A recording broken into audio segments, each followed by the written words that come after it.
hope you've all had a lovely December. I have a little vlog for you of everything I've been up to this month.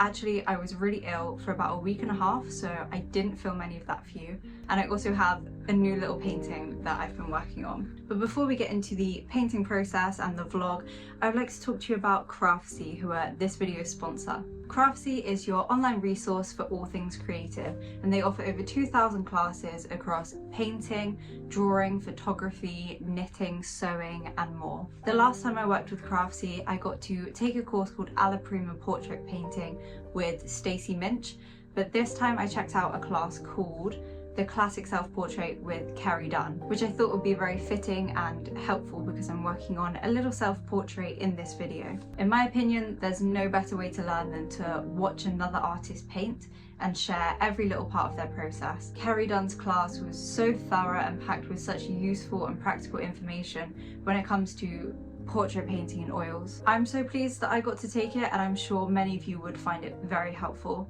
And all of the classes on Craftsy are broken down into easy to follow steps and are led by friendly, award-winning instructors. So the first 1,000 people to click the link in my description or scan the QR code on screen will get a full year of premium membership to Craftsy for only $1.49, and it's valid for new members only. Thank you.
So some of you may remember in a very old video I attempted to sculpt a human head out of air dry clay for the first time, and I'd done absolutely no research going in, and the results reflected that, I would say. But this month I got to take a one-day course with a master sculptor to teach me exactly how to go about sculpting a human head. And it was such a cool experience just being able to see all the studios and hear about his stories of all these amazing sculptures that he's been commissioned to do. His name was Andrew Sinclair, if anyone's interested in researching his work. It's really amazing. And I learned so much in that one day. I knew quite a lot of the proportions already just from portrait painting, but yeah, so many little like measurements and tips that are actually going to help with my portrait painting. Now, my results, honestly, not much of an improvement from the first time I attempted it on my own. You know what? I know it is better, but the actual method to creating this and all the layers underneath this far exceed the first one, obviously. I wish I had kept that first one to compare the two, but I binned it. And again, I think if I had just had a bit more time, I could have fixed some of the issues going on here, because I can see them. I can see what's wrong, but I just ran out of time to fix it.